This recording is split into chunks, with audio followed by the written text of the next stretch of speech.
Hello all, Jeff here with a new video. Last week it was announced that the Logitech McLaren G challenge would return for 2020. Now it's a little bit different this year. It's going to be on Project Cars 2 as per last year, or shall we call it Project Cars Sim now, after events from the last couple of days. Anyway, last year you could compete on PC and PS4. This year, however, those that have got the green console, Xbox One, can compete as well. So that leaves me thinking, I've got the game on both PlayStation and Xbox. Which one do I choose? Well, it's time to find out, isn't it? So, things are a little different this year. You've got 2 seasons. Each season has 5 weeks of time trials, and then all the points are made up. So, say the top 24 on PC make it to the regional quarterfinal. Top 16 on PS4 make it, whereas on Xbox only the top 12, which is interesting. But then again, Xbox tends to be a bit dodgy online, so I can kind of understand that. Like last year's G Challenge, we are using the McLaren 650S GT3. Now, in regards to the regional quarterfinals, the winner from each region on PC, PS4, and Xbox make it to the regional final, plus 9 wildcards. So these wildcard spots, they're on-site events like what Le Mans Esports has been trying to do this year. And, you know, I've read the terms and conditions, and Logitech have said that they'll do them in a safe distance. So, obviously, they're going to make us wear gloves, fair enough, and sanitize the wheel and the rig every time someone has a crack. So, I might give that a shot if it's in Melbourne. But anyway, this is my my last practice session on Xbox before making my decision as to which platform I decide to compete on.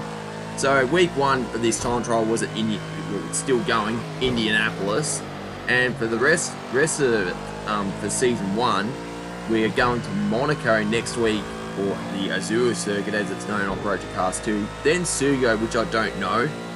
Then Willow Springs, which I know will be very tough, speaking from experience trying to beat Lewis Hamilton on GT Sport, and then Nürburgring GP. So that's interesting to note.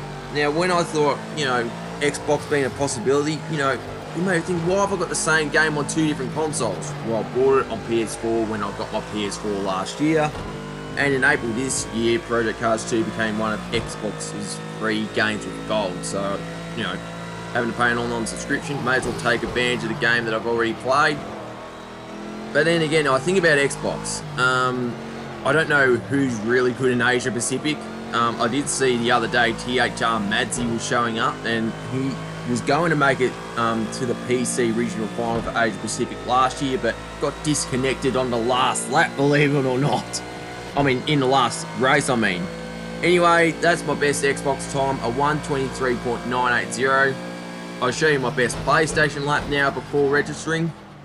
So with PlayStation, they've already got, some established Logitech G Challenge drivers, if you like. In Asia Pacific, you've got Fujio, who won the Japanese cluster on PS4 last year, as well as Tropper Matt, although I haven't seen him put a time down as of recording this video. Monkey Matt, who was one of the PC qualifiers last year, he's been doing a few times on PS4. Whether he's taking it seriously on PS4, I don't know. In the same sense, if I can compete on both PS4 and Xbox, I will, even though the terms and conditions say you can only choose one. In the same sense, last year in America, THR Operator and X-Wolf were competing on both PC and PS4, so I'll just see if I can get some clarification from the admins about that one. But in the same sense, yep, PlayStation, the lobbies are a lot more stable. The leaderboards actually work. They don't crash like Xbox with, crashes within a minute, like trying to check 200th in the world on a leaderboard. Whereas PlayStation, you could just keep toggling until you find yourself or someone with a similar car. But yeah, so I had a fair bit to think about which one I was going to choose. Obviously PS4, I had to put up with Tropper Matt and Fujio possibly destroying everyone.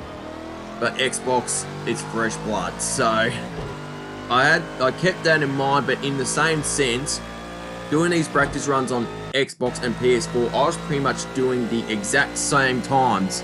There you go, 1:23.920.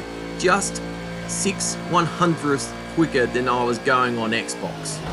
And after looking at the leaderboards, I thought it'd be a better chance having a crack on Xbox. So there you have it. Gone with Xbox because I don't know what the competition's going to be like. Nice little challenge. And yeah, we'll just see how we go from there. But anyway, if you liked the video, smash the thumbs up button. Leave a comment, let me know what you think. And if you want to see more, subscribe and tap the notification icon. Anyway, this is Jeff here and happy racing. Cheers.